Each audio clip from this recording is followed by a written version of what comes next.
কালো গেঞ্জি গায়ে পুলিশের বুক টান করে দাঁড়ায় আবু সাইদ।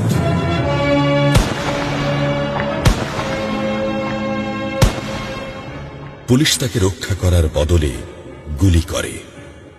ঠাস ঠুস কয়েকটা গুলির মধ্যে একটা গুলি লাগে তার কোমরে। খানিকটা ভাঁজ হয়ে যায় শরীর। সম্ভবত সে বুঝতে পারে নাই।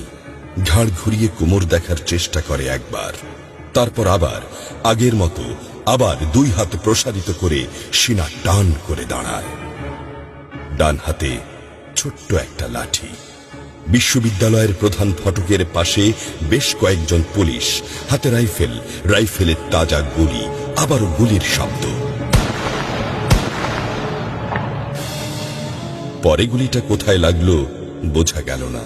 তবে আবু সাইদ টলছে, পড়বে পড়বে ভাব, কিন্তু সে সোজা হয়ে দাঁড়ানোর চেষ্টা করছে। গুলি খাওয়ার আগে ফেসবুকে তার শেষ পোস্ট ছিল, যতদিন বেঁচে আছেন মেরুদণ্ড নিয়ে বাঁচুন। সেজন্যই হয়তো গুলি খাওয়ার পরও সোজা হয়ে দাঁড়াতে চাইছিল, কিন্তু পারছিল না। আবু সাইদের মেরুদণ্ড সোজা থাকলেও শরীরটা মাটির দিকে ক্রমশ ঝুলে পড়ছিল। সবুজ জামা পরা বন্ধু এগিয়ে আসে, পুলিশের গুলির ভয় ডর পাশে রেখে